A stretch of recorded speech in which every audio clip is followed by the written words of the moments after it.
नमस्कार, मैं कोमल, आप देख रहे हैं निष्पक्ष जन एकता। आइए दिखाते हैं आपको इस वक्त की बड़ी खबर पर। इससे पहले आप चैनल को लाइक और सब्सक्राइब जरूर करें।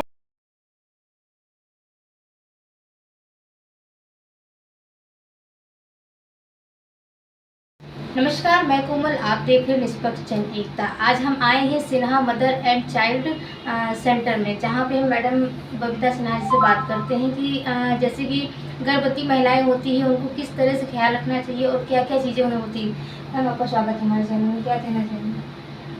गर्भवती महिलाओं के संबंध में तो सबसे इम्पॉर्टेंट चीज़ ये है कि रेगुलर एंटीनेटल चेकअप, जैसे एक प्रेगनेंसी में कम से कम 10 विजिट्स आपके डॉक्टर के पास होनी चाहिए। इस चीज़ का हर प्रेग्नेंट पेशेंट को ध्यान रखना चाहिए कि जिस समय डॉक्टर आपको कॉल कर रहा है उस समय, जिस समय आपकी विजिट ड्यू है उस समय जा करके आप डॉक्टर को ज़रूर दिखाइए।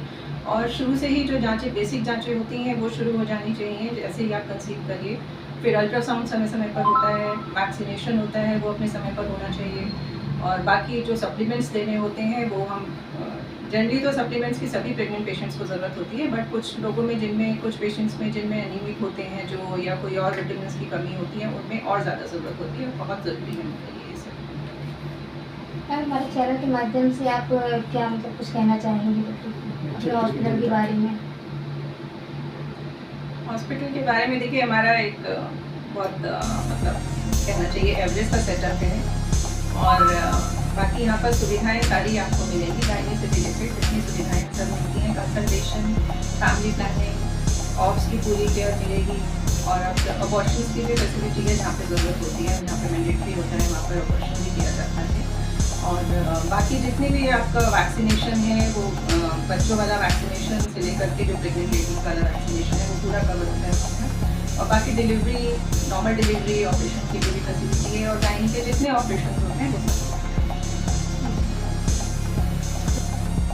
मैं doctor Babita Sinha, gynae specialist हूँ। और यहाँ गोमती नगर में मातृत्व करके हमारा सेंटर है, Sinha mother and child care centre के नाम से। और यहाँ पर हमारे गाइनी की सारी सुविधाएँ उपलब्ध हैं। गाइनी की और डिलीवरी से संबंधित जितनी भी सुविधाएँ हैं। मैम, आपका ये mother and child care centre, इसकी स्थापना कब हुई और क्या क्या अचीवमेंट्स रहे हैं, थोड़ा इसके बारे में हमको विस्तार से बताइए। देखिए, स्थापना की बात करें तो 2005 से मेरा हॉस्पिटल चल रहा है यहाँ पर। ठीक है, इट्स बीन ऑलमोस्ट 18 ईयर्स। तो अभी तक के तो खैर अचीवमेंट्स तो क्या गिनाऊँ मैं आपको, लेकिन हाँ ये है कि जो भी पेशेंट्स आते हैं वो अपना बहुत आशीर्वाद दे करके जाते हैं, बहुत खुश होकर के जाते हैं।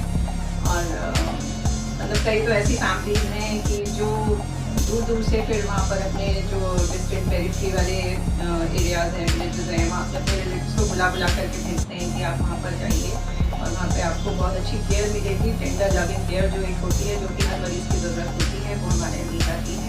विद इन आवर रिसोर्सेज हम अपनी पूरी कोशिश करते हैं कि हमारे मरीज़ को पूरा लाभ हो, इलाज का पूरा फ़ायदा हो और वो खुश होकर के जाए। किस तरीके के पेशेंट मैम सबसे ज़्यादा आपको फेस करने पड़ते हैं, किस एक डिजीज़ के, या कौन सी एक खास प्रॉब्लम होती है जिसके लिए, जिस तरीके के पेशेंट सबसे ज़्यादा आपको तादाद में? देखिए, हमारा जो प्रैक्टिस होती है वो दो उसमें डिवाइडेड रहती है। एक तो ऑप्स के पेशेंट्स होते हैं जो प्रेगनेंसी और डिलीवरी से रिलेटेड होते हैं। ठीक है, एक तो ग्रुप वो होता है, तो उसमें थोड़ा सा स्पेशलाइजेशन हाई रिस्क प्रेगनेंसी एक कैटेगरी होती है, उसके बहुत पेशेंट्स आते हैं हमारे पास, क्योंकि जैसे अबॉर्शंस हो चुके हैं कई सारे और प्रेगनेंसी में और कॉम्प्लिकेशंस हो रही हैं, पानी अंदर कम हो गया, बच्चे के चारों तरफ, या बच्चे को कोई प्रॉब्लम है, ग्रोथ कम है।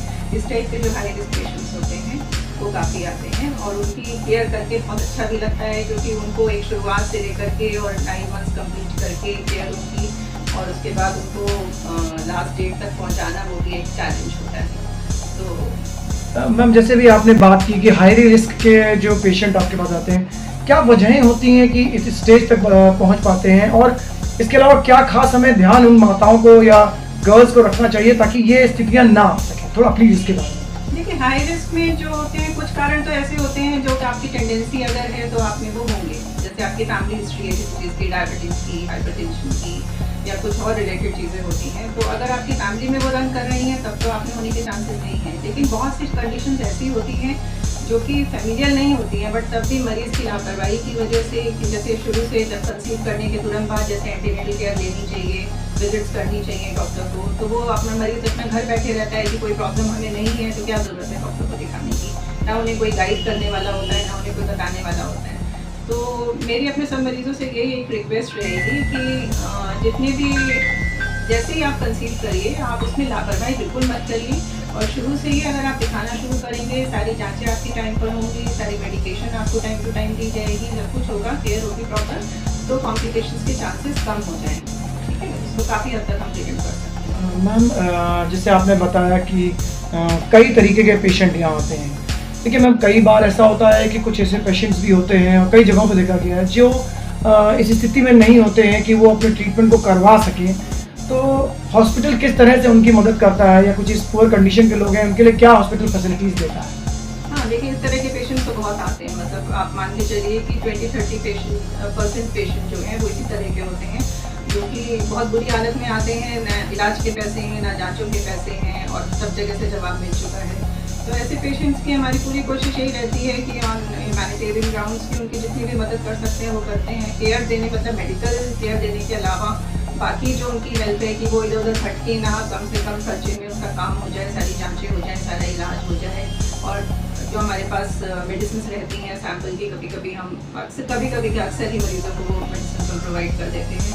और पैथोलॉजी की जो टेस्ट होते हैं उसके लिए भी हम कंसेशन करके भेज देते हैं, तो उनके कंसेशन रेट्स पर हो जाते हैं। तो ये सब मदद करते हैं। बाकी जो अगर पेशेंट इंडोर है, एडमिट हो रहा है डिलीवरी कराने के लिए या ऑपरेशन कराने के लिए, उसमें भी जो मैक्सिमम पॉसिबल कंसेशन होता है वो हम करते हैं।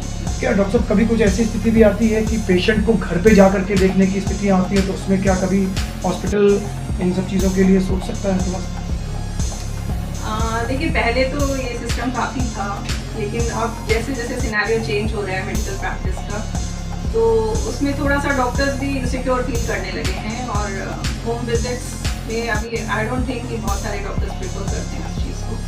तो पहले होता था बट एज ऑफ नाउ तो बहुत कम हो गया। आखिरी सवाल आपसे डॉक्टर साहब, हमारे चैनल के माध्यम से आप माताओं को या शादी से पूर्व या गर्भधारण करने से पूर्व कुछ खास सलाह देना चाहें ताकि वो इन चीज़ों के बच सकें और थोड़ा सा अपने आप को सिक्योर रख सकें खान पान और उनकी प्रिकॉशंस? देखिए जो जड़ होती है वो आपकी किशोरावस्था से ही शुरू हो जाती है, अगर बचपन से शुरू हो जाती है। तो हर फैमिली में मदर पेरेंट्स का ये एक ड्यूटी, एक कर्तव्य बनता है कि वो अपने बच्चों को, मतलब हम इस समय लड़कियों की बातें कर रहे हैं, तो उनको जो है अच्छे से अच्छा न्यूट्रिशन दें, खान पान का ध्यान रखें, फिजिकली एक्टिव रहें, वो लोग प्रॉपर केयर उनको मिले, उनको अच्छी अपब्रिंगिंग दें, अपनी हेल्थ के लिए कॉन्शियस बनाएं, उनको हर चीज़ का ध्यान रखें, समय पे वैक्सीनेशन हो, ठीक है। और अगर शुरू से उनका खान पान ठीक रहेगा तो एनीमिया जो एक इतनी बड़ी प्रॉब्लम है हमारी लड़कियों में, हमारी महिलाओं में, उससे बचाव होगा।